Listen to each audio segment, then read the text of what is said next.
Hello everyone, you are currently watching Discover Anatolia. Today we are going to tell you about a people who laid the foundations of world trade. About 4,000 years ago, the Assyrians.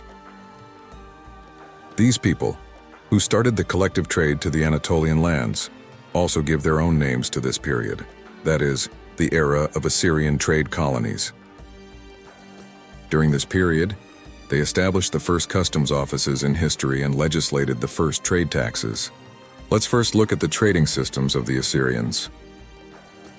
First of all, if you are a person living in the Assyrian era and you want to trade, you had to register with a kind of trade guild called Bit-Karim. Trading companies usually consisted of family-owned companies, and women also had an active role in trading. The caravans were usually not accompanied by family members. Caravans are more often accompanied by professional traders. These merchants were not only for the safe transportation of the caravan, at the same time, in order to evade taxes, they were people who had acquaintances at customs or could take the caravan by illegal routes, not by trade routes where there were customs.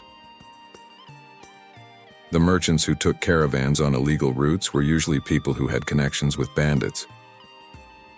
As we understand from here, the Assyrians were also the first people to find bribery in trade. Here is one more piece of information. Contrary to what one might think, this trade was carried out with donkeys, not camels, because at that time, they had not yet met camels. Let's take a look at what is happening in Anatolia during this period. There was no big state structure in Anatolia at that time, and it was quite behind the Assyrian civilization. And history had not yet begun in Anatolia because there was no writing yet. The Assyrians brought writing to Anatolia, and thus history began in Anatolia. The Assyrians established about 100 large trade centers called Karum to trade in this land. And these trade centers were connected to the Kanesh Karum, located in the city of Kayseri today. So what were the Assyrians selling to Anatolia? They sold many products, but the most important ones were spices, fabrics, and tin. Bronze was obtained by mixing tin and copper. Thus, more robust tools and swords were produced, so tin was quite valuable.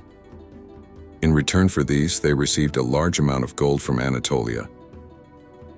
This period, which lasted for about 200 years, would end when the Anatolian people developed and began to establish states.